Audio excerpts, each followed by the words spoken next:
it feels like if you were to like look at the roster and like, we're going to take these people and make them a tag team, I feel like you guys are polar opposites. Oh, yeah. And that's why you work.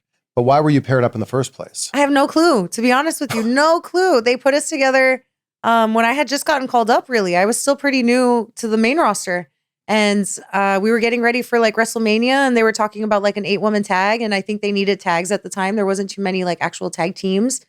And so I think we just were in a random match together, and we had really good chemistry. And to be honest, too, we weren't even really good friends then. Like, you know, she had her friends and her crew that she kind of hung out with, and I had mine. And so we worked together and we did really well together, and things just kind of like grew from there. And then Mania happened in LA, and that was my first Mania, and I got to tag with Liv, and we had the cool powerball move. And I think that was, you know, something that opened people's eyes to what we were able to do. And then the Monday after Mania, they were like, you guys are tagging again. So it went from being, it's funny because that Monday too, I remember we were in completely opposite matches. Like she was in a triple threat with 2 other people, and I was in a triple threat with 2 other people. And literally as the show's about to start, the doors are opening, people are coming into the arena. They're like, scratch that, putting you guys in a tag. Wow. And so it just kind of went from there. Yeah. And I think what makes Liv and I work really well too is that we want to really elevate the tag division, and we want to elevate any match that we're in together, and we want to elevate each other.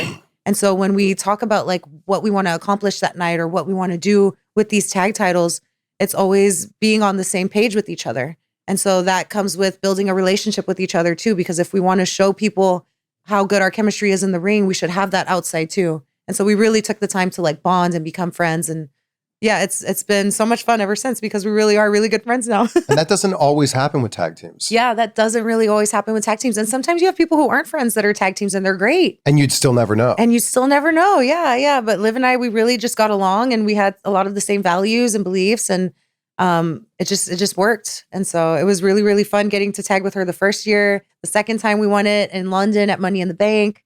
It's been amazing. When she started doing her single stuff and became the champion, I think people kind of assumed like her days of tagging, it's done now. Yeah.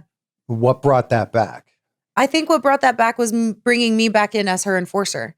Like, it really took a little bit, I think, for them to realize, you know, after the year I had off, that I could still move and do these things like I was doing before, because I really wanted to show them I hadn't lost a beat, even though it was tough. It was so tough coming back into this. But yeah, I think that's what really took the shift, was me being her enforcer and us working as a team again. And even when we got the opportunities to tag together, we always talked about how we wanted to look like a well-oiled machine that is an actual tag team, that is an evil, mean B-word team, you know, like I don't know how to say this, but a B-word team, like a team that is on the same page, and they're both willing to do whatever it takes to win.